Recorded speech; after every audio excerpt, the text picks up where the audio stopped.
अवतार 11वां अवतार कच्छप अवतार ये भगवान समुद्र मंथन के समय लेते हैं और मद्राचल पर्वत को अपनी पीठ पर रखते हैं। 12वां अवतार धनवंतरी जी के रूप में लेते हैं। धनवंतरी जी के रूप में भगवान ने अवतार लेकर हमें औषधियों का ज्ञान करवाया। ये जितनी दवाइयां आप लेते हैं ना अभी, ये सबकी शुरुआत हुई है धनवंतरी जी से। उन्होंने सिखाया कि कैसे हम बीमारियां औषधियों से मिटा सकते हैं। 3 बातें उन्होंने लिखी कि अगर इन 3 बातों का आप जीवन भर पालन करते हैं तो आपको कभी भी डॉक्टर को दिखाने की जरूरत नहीं पड़ती। अब यहाँ आते लोग तो ऐसे हैं जिनकी आधी जिंदगी तो चली गई, लेकिन फिर भी अगर आप अभी से पालन करें तो बहुत लाभ होगा। बच्चों को अभी से इन आदतों में डालें। कैसी आदतें? सुबह उठते ही जल का सेवन। ऐसे जल हम पूरे दिन ही लेते हैं, लेकिन फिर भी सुबह उठते पहली चीज अगर आप कुछ ग्रहण करते हैं तो जल का सेवन करिए। दोपहर में दही या छाछ का सेवन और रात्रि में दूध का सेवन। अब ये तीनों इधर उधर नहीं होने चाहिए। रात्रि में दही ले लेंगे और फिर कहेंगे हमारी तो तबीयत खराब हो गई, भाई क्या कह दिया किशोर जी ने। तो समय अनुसार ले, लेकिन अगर इन 3 चीजों का आप सेवन करते हैं आपको कभी भी डॉक्टर को दिखाने की जरूरत नहीं पड़ती शुरुआत से। अभी कितनी बीमारियां पहले ही लग चुकी होगी और अभी से फिर आप और फिर कहोगे आपने तो कहा था डॉक्टर को नहीं दिखाने की जरूरत पड़ेगी। तो इसलिए बच्चों को इन आदतों में अभी से डालिए और औषधियों का ज्ञान करवाया। 13वां अवतार भगवान मोहिनी रूप लेते हैं। इतने सुंदर लगते हैं भगवान। ये भी भगवान ने समुद्र मंथन के समय लिया मोहिनी रूप अवतार। फिर भगवान लेते हैं वामन अवतार, नरसिंह अवतार। 16वां अवतार भगवान लेते हैं परशुराम जी महाराज के रूप में। 17वां अवतार वेदव्यास जी महाराज के रूप में। 18वां अवतार मर्यादा पुरुषोत्तम श्री राम के रूप में। 19वां अवतार बलराम जी के रूप में। 20वां अवतार श्री कृष्ण के रूप में। 21वां अवतार भगवान बुद्ध के रूप में और 22वां अवतार जो कलयुग में होगा कल की अवतार। संबलपुर गांव में विष्णु यश नामक ब्राह्मण के घर पर भगवान अवतार लेंगे। उस अवतार का नाम होगा कल की अवतार। देखो तब तक कौन कौन रहता है। तो भगवान कलयुग में भी आने वाले हैं, लेकिन बहुत समय है, कई वर्ष है।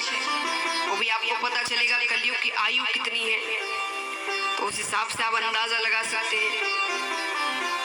प्रार्थना करेंगे उस अवतार तक हम बाकी योनियां पार कर ले और फिर वापस मनुष्य जन्म में आ जाए, ताकि भगवान के साथ हम भी हो। तो इस प्रकार भगवान ने कितने अवतार लिए? 24 अवतार। अब यहाँ पर शौनकादि ऋषि भगवान से कहते हैं कि पहली बार ये कथा किसने किससे कही, यानी एकदम शुरुआत में। ऐसा नहीं कि पृथ्वी पर कब पहली बार हुई, सबसे पहले पता कैसे चला इस कथा के बारे में और आप तक कैसे पहुंची। सूत जी कहते सबसे पहले भगवान ने ब्रह्मा जी से कही हंसा अवतार में। ब्रह्मा जी ने नारद जी से कही। नारद जी ने वेदव्यास जी से कही। वेदव्यास जी ने अपने पुत्र सुखदेव जी से कही और सुखदेव जी ने, क्योंकि वो मेरे गुरु हैं, मैं उनका शिष्य हूँ, तो मुझे अपना शिष्य समझकर कही। शौनकादि ऋषि कहते प्रभु भगवान ने ब्रह्मा जी से कही, ब्रह्मा जी ने नारद जी से कही। ये बातें समझ में आती है क्योंकि ये काम ऊपर ही ऊपर चल रहे हैं। अब आपको भी कोई अच्छी बात पता चले, आप अपने पड़ोसी को बताते हैं, वो अपने रिश्तेदारों को, लेकिन अपने वो भी ऊपर ही ऊपर बातें चल रही है। भगवान ने भगवान से कही, देवता ने देवताओं से कही। पर ऐसा क्या हुआ कि नारद जी को, वेदव्यास जी को कथा कहने के लिए पृथ्वी पर आना पड़ा, क्योंकि वेदव्यास जी पृथ्वी पर रहते हैं। सूत जी कहते हैं कि एक बार वेदव्यास जी, क्योंकि हम सब जानते हैं संत का अर्थ क्या होता है, जो जग कल्याण की चिंता करता है। संत किसी वेशभूषा का नाम नहीं है। संत की परिभाषा है कि जो अपने दुख सुख में सामान्य रहे, अपने दुख सुख से उसे कोई फर्क नहीं पड़ता, वो एकदम सामान्य रहते हैं। लेकिन अगर वो दुखी होते हैं तो जग कल्याण के लिए, और सुखी होते हैं तो जग कल्याण के लिए। ऐसे होते हैं सच्चे संत। तो महाराज वो बैठकर चिंता कर रहे थे कि कलयुग में जो जीव होंगे उनका कल्याण कैसे होगा, क्योंकि वो पूरी तरीके से धन के पीछे भाग रहे होंगे, रोगों से पीड़ित होंगे। पहले इतने रोग नहीं होते थे जितने अब होने लगे, तो कई रोगों से पीड़ित होंगे। आज छोटे छोटे बच्चों को बड़े बड़े रोग लग जाते हैं, दुखों से ग्रसित होंगे। तो इन सब में उनका कल्याण कैसे हो। अब ये सोचते सोचते जब उन्हें रास्ते नहीं दिख रहे थे तो वो जोर जोर से रोने लग गए। अब संत रोते हैं तो भगवान बड़ी जल्दी सुनते हैं। भगवान ने नारद जी को भेजा कि जाकर देखिए वेदव्यास जी क्यों रो रहे हैं। नारद जी नीचे आते हैं, आकर पूछते हैं। वेदव्यास जी ने कहा, मैंने इतने वेद लिखे, उपनिषद लिखे, पर उसके बाद भी मुझे शांति नहीं मिल रही। ऐसा लग रहा है कि कुछ छूट रहा है, कुछ लिखना बाकी रह गया है। तब नारद जी कहते हैं, क्योंकि अभी तक आपने जो भी लिखा उन सब में ज्ञान को महत्व दिया। किसे महत्व दिया? ज्ञान को। जैसे क्या करने से क्या होगा, क्या पुण्य करने से क्या फल मिलेगा, क्या पाप करने से क्या दंड मिलेगा, ज्ञान क्या है इत्यादि। और कलयुग में ज्ञान सुनने वाले ज्यादा नहीं होंगे। क्यों नहीं होंगे? क्योंकि सब अपने आप में बड़े ज्ञानी होंगे। सच्ची बात है। आप एक ज्ञान की बात बताओ, सामने से वो चार और बताएंगे। आजकल किसी का भला करना भी, अब किसी को अच्छी बातें बता दो, वो आपको और चाह रहे, ये तो कुछ भी नहीं, मैंने तो ये, तुम बड़े ज्ञानी। तो ज्ञान सुनने वाले ज्यादा नहीं होंगे। पर नारद जी कहते हैं भक्ति रस सुनने वाले बहुत होंगे कलयुग में। आप भगवान की लीलाएं देखिए। जैसे आप यही देख लीजिए, आप अगर कोई यहाँ पर ऐसा हो जो ये बात ना मानता हो कि भाई ज्ञान सुनने वाले नहीं हुए, ये 7 दिन की कथा है। 7 दिनों में सबसे ज्यादा संख्या या आनंद का दिन या सबसे ज्यादा प्रसन्न कब रहते हैं सब कोई? चौथे दिन, कृष्ण जन्म। क्यों? उस दिन बहुत ज्ञान की बातें हैं, उत्साह है, आनंद है, उत्सव है। और सबसे कम संख्या किस दिन होती है? और सबसे ज्यादा ज्ञान की बातें उसी दिन। कल मैंने आपसे इसलिए कहा कि अब से हर दिन एक उत्साह है। कभी शिव विवाह है, कभी प्रहलाद चरित्र, कभी कृष्ण जन्म, कभी कृष्ण रुक्मणी विवाह। हर दिन आपके लिए उत्सव है, सिवाय पहले दिन के। पहले दिन ज्ञान है, आपको महत्व समझाया जाता है, उसके बाद लीलाएं बताई जाती है। तो सबसे कम भीड़ या कम संख्या भक्तों की उसी दिन होती है। तो ज्ञान सुनने वाले ज्यादा नहीं है। तो नारद जी ने कहा, आप भगवान की लीलाएं लिखिए। भगवान ने क्या क्या किया, क्यों किया, कारण क्या था, ये सुनने वाले बहुत होंगे कलयुग में। तब वेदव्यास जी लिखना आरंभ करते हैं।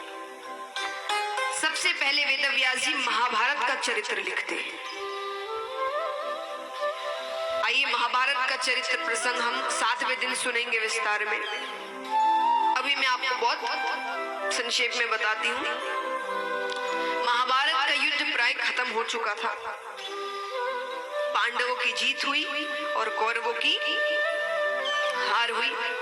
धर्म की जीत हुई और अधर्म की हार हुई। रणभूमि में दुर्योधन लेटे हुए हैं, या यूं कहूं थोड़े कठोर शब्दों में पड़े हुए हैं, अंतिम सांसें ले रहे हैं, पर मृत्यु नहीं हो रही।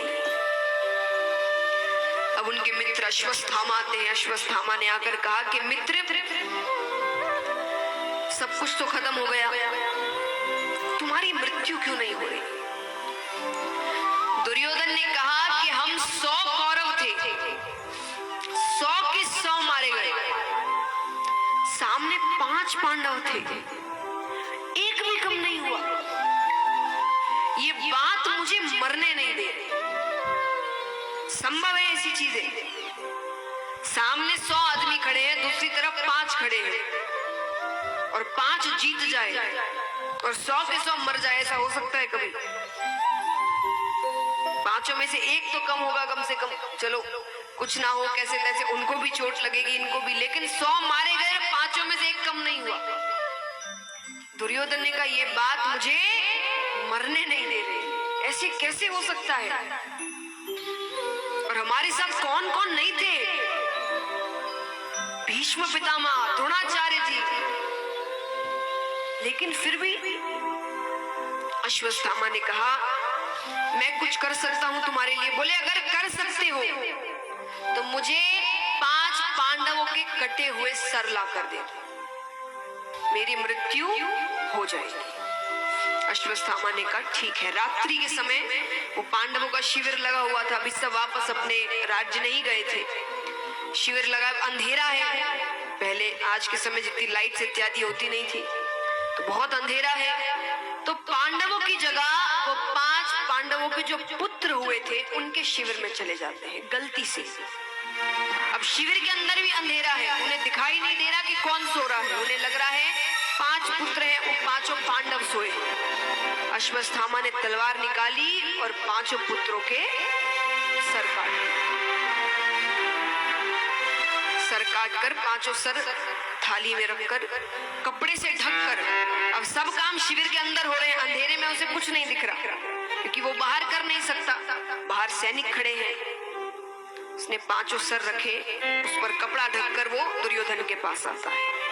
अब दुर्योधन को ऐसा वरदान प्राप्त था कि श्राप था में कि उन्हें उनकी मृत्यु तब आएगी जब दुख सुख एक साथ अनुभव होंगे, एकदम एक साथ।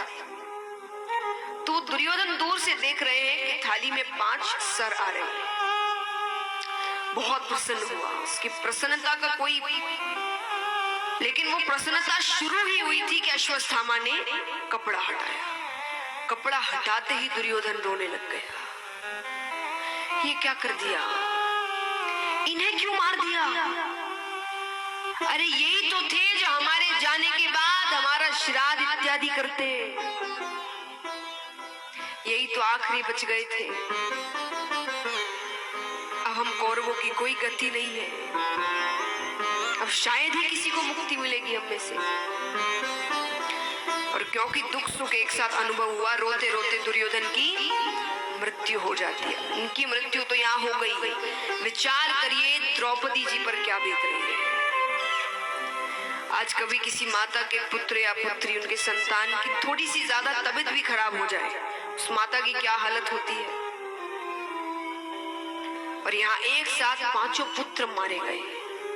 अर्जुन ने सैनिकों से पूछा यहाँ कोई आया था? बोले अश्वत्थामा आए थे, रात को हाथ में तलवार लिए। अश्वत्थामा को पकड़ कर लाया जाता है। अर्जुन ने कहा कि द्रौपदी जी से कि तुम्हारे सामने इसे मारा जाएगा, शायद तुम्हें थोड़ी शांति मिले। द्रौपदी जी ने कहती कैसी शांति, इसको मारने से मेरे बच्चे वापस थोड़ी आ जाएंगे, और ये भी तो किसी का बालक है। मैं नहीं चाहती जो हाल मेरा हुआ है, जो हालत मेरी हो रही है, किसी और माता की हो जाए। और गुरु का पुत्र है, इसकी हत्या का कलंक लगेगा सर पर।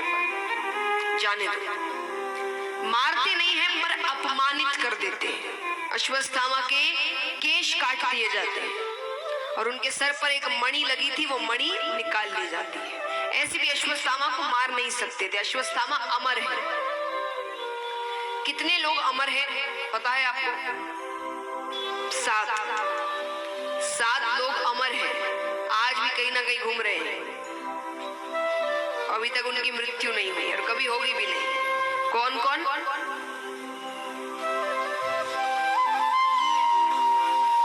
आइए मैं आपको एक श्लोक बताती हूँ, उसको याद करो तो आपको इतने नाम याद करने की जरूरत है। अश्वत्थामा बलिर्व्यासो हनुमाना च विभीषण कृपा परशुरामस्य सप्तऋषि चिरंजीवी। कौन कौन हुए? अश्वत्थामा, बलिर्व्यासो, बलिर्व्यासो यानी राजा बलि और वेदव्यास जी महाराज। अश्वत्थामा बलिर्व्यासो हनुमान च विभीषण, हनुमान जी महाराज और विभीषण जी, कृपा परशुरामश्च, कृपाचार्य जी और परशुराम जी महाराज, सप्त ऋषि चिरंजीव। ये 7 ऋषि आज भी अमर हैं। तो अश्वत्थामा अमर थे, उन्हें मार नहीं सकते थे, लेकिन कहते हैं ना, आप झगड़ा कर लो, 10 बातें सुना लो, बात